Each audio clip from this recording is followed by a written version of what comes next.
So, where did you hear about Redneck Island? I'd never watched the show, and I was playing at a bar in Pensacola, Orange Beach area called the Floribama, and a couple of guys came up to me when I took a break and were like, they're casting agents for the show for CMT, Redneck Island or whatever, and I figured they were just drunk. And then somebody called me from Los Angeles that next Monday and asked me if I wanted to be on the show. And they were like, "Do you like the show?" And I was like, "I've never seen it. I don't know." But is that bad that I haven't seen it? But no, it was one of those things where I knew it would, a lot of exposure like that would definitely help me out with my music stuff. So it was kind of a tough decision, but an easy decision at the same time, I guess. Okay.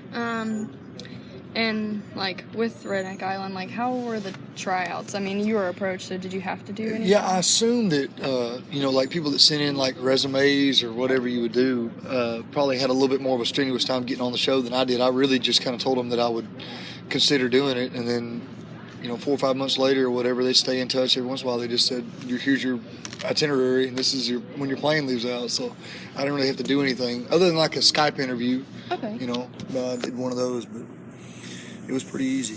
Can you tell us a little bit about this season that you're on now? How long are y'all actually there, and where are you right now in the competition? This season, it took a month and a day to film. It was between September the 9th to October the 10th, and it was filmed in Hartwell, Georgia, on Lake Hartwell. And I think, right now we're down to 3 teams. It's a guy and a girl as a team, so there's six competitors there now. And it's the finale is coming on this Thursday. Mm-hmm. We'll be on CMT this Thursday, so it'll be see who wins, And then what was your hardest challenge on the show? Yeah, hardest challenge was the eating challenge for me. There was some swimming stuff and, climbing. I don't like heights. I had to climb a big tower. But, none of that was as bad as the eating challenge. There's no way I could do that one again. Mm-hmm. And then, your social game versus your physical game on the show, how does that play? Do you have to put as much into that as your physical? Well, the thing about it is, the show is 24 people in a house together. There's definitely going to be some drama stirred up, especially when you start putting crazy people in a house like that. And I think they got, 24 of the crazy people they could find. I wasn't even close, and I thought I might have been one of them, but I wasn't even close. But it's one of those things where there is some strategy to the in the house part too, because, you're not going to win every competition. Not every one of them's an athletic competition. Some of them are, puzzles, and, you're not going to be the best at everything they do. So you have to make sure that other people aren't going to send you to the pit for elimination. So there is some social mind games, I guess, have to be played, just as much as the physical part. Okay. And you're a favorite this season, in season 5, right? It's hard to believe that I'll be a favorite because last year I was only on 2 episodes. I went home in the second pit last year, but I also won the first competition. So I feel like everybody kind of thought that I was going to do better than I did last year. So, coming back this time, I guess people would have thought that I would do well, especially being that I was one of the veterans. There was 12 veterans and 12 rookies this year. Mm-hmm. So, the veterans kind of had a leg up on everybody anyway, just knowing what was going on. Playing off of that, how did you change your strategy from season 4 to season 5? This season, sort of looked at it more like realizing that you're not going to win every competition, that you've got to keep people in the house that wouldn't send you to the pit. Basically, my whole strategy was just, make alliances with the people that I was sort of iffy about, mm-hmm. and then keep the veteran guys, which was 6 of us. If we could make a pact that we wouldn't send each other, the veteran guys would all make it to the end, and then we would have to kind of hash it out, which would ensure all of us being there longer, and that alliance lasted nearly to the final episode, so that worked out really well for us. Okay.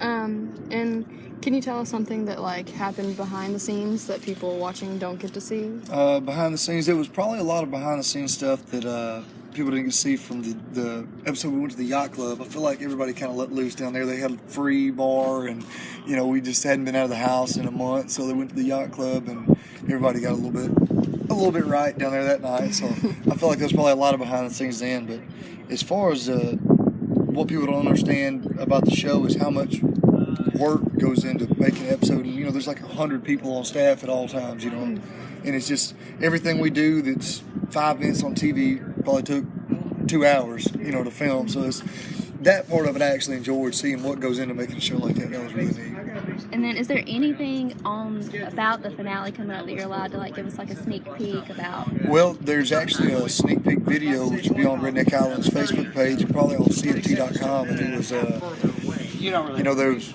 a little bit of everything kind of thrown into the finale, and it lasted like an hour and a half. It's just nonstop swimming, kayak, all kind of stuff. And the little clip I saw the other day was me and Becky on the jet ski, and I cranked the jet ski up, and we sucked a rock up in it or some mud or something, and like everybody just takes off, and ours was going like 8 miles an hour down through there, so they all pass us, so we're like way behind, at that point in the finale. So that was what sticks out of my mind about it anyway, was that we sort of got screwed over on the jet ski part, but it I guess it'd be alright if I told y'all about that. Yeah. And then, how has Redneck Island helped your music career? Well, the following that I've gotten in like Northeast Alabama, and even like around South Alabama, Mobile and stuff. I've been playing down there for a while. Is that that's sort of just from playing and maybe even writing songs about Alabama and stuff people can relate to. But it's when I go to places like I went and played in Oxford, Mississippi, never stepped foot in Ole Miss, and had a sold out bar down there.